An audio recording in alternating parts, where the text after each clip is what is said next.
Welcome to PIERRE Academy. In this video, we will walk you through how to set up and automate notifications for the magnet contact sensor. We begin by setting up a notification that will be triggered if the sensor detects an open state when, for instance, a door is opened.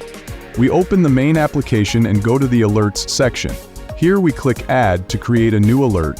We name the alert Door is Open, assign it to the Academy role, and assign a name to the notification such as House. For the type of notification, we choose Receive Phone Call, so we'll be alerted immediately through a simulated call whenever the condition is met. Next, we add an automation to this alert.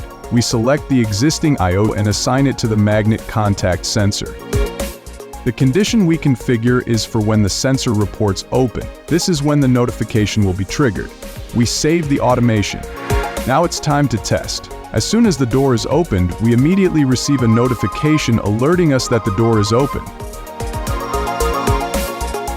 When we close the door again, the sensor returns to a safe state.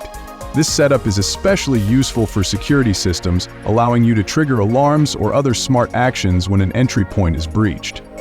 Thank you for watching this tutorial from PIERRE Academy. We hope you found it helpful. Be sure to subscribe and check out our other videos for more smart home automation guides. See you next time.